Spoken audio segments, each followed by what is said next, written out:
Well, with the start of the new year comes a renewed sense of optimism and excitement about the year ahead. And nothing brings more excitement to my next guest than chatting about fishing. That's Jason Maddie of Getfishing.ca. Thank you for coming in this morning.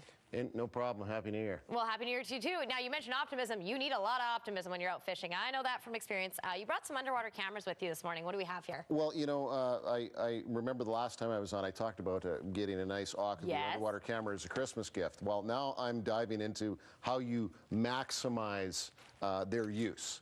And I've got pretty much every accessory known to man here, so I'm going to run through those. Well, awesome. Well, how can these gadgets help us catch some more fish? That's what we're all in store for. Yeah, exactly. Well, as you know, being an active angler yourself, Britt, that you know, when things, you know, with the exception of this week being warm, you can still move around. But typically in January and February, you don't move around as much. Things are cold. You want to stay in a nice warm shack, heated shack. Well, this is the perfect gear to hover with, particularly this giant 10-inch screen. You know, so that allows you, as I say, to hover over a hole, really camp out, and you can really add to the program, because the challenge with these big screens, and don't get me wrong, they're absolutely wonderful. You know, you can rotate them and tip them so you can see them a little better. I think we even can pick you up over there. Oh, there I am. It's a little bright on their screen, but no, yes. for sure. But you can hit. I've got a little PVR here that I added. It's a little gaming PVR, thanks to the folks who love the game out there. And you can add that in, power it up with like a little sort of cell phone power pack, and you can record all your action with an HDMI cable and plug it right in like that. And I'm going to hand you this remote here so we can do a little demonstration of the tripod. Because a big challenge with underwater cameras is making sure that everything works right. So go ahead and push those buttons. Okay. See how you can rotate that thing?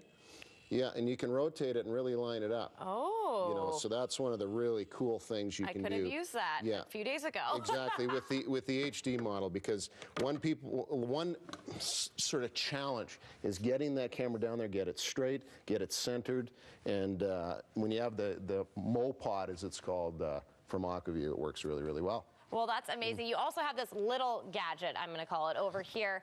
Something a little less, I mean, invasive, you could say. Well, I like to call this one my spy camera, because this is literally the little guy right here, and I always like to make sure I get it the right way up.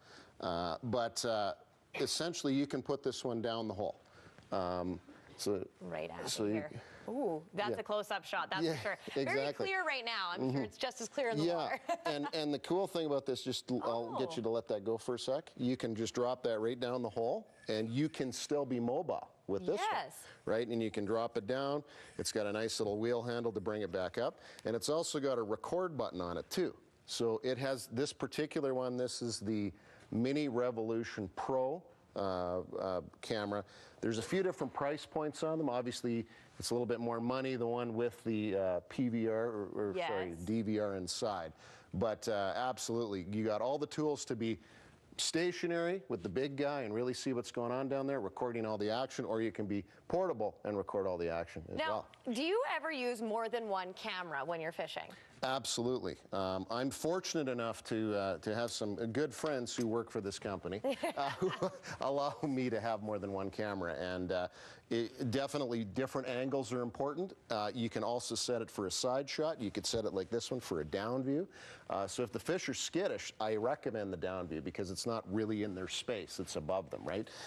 And it really, really comes in handy to have those multiple camera angles. All right, well, we are out of time for today, but you have a lot of gadgets here. I know a lot of people are interested. You have a lot of tips for them as well. Where can people get more information? You can go to Getfishing.ca or our social media channels at Facebook and Twitter as well, and get all kinds of information 24 hours a day, and of course our website, Getfishing.ca. Awesome. Well, thanks so much, Jason, for coming in today. Thank you.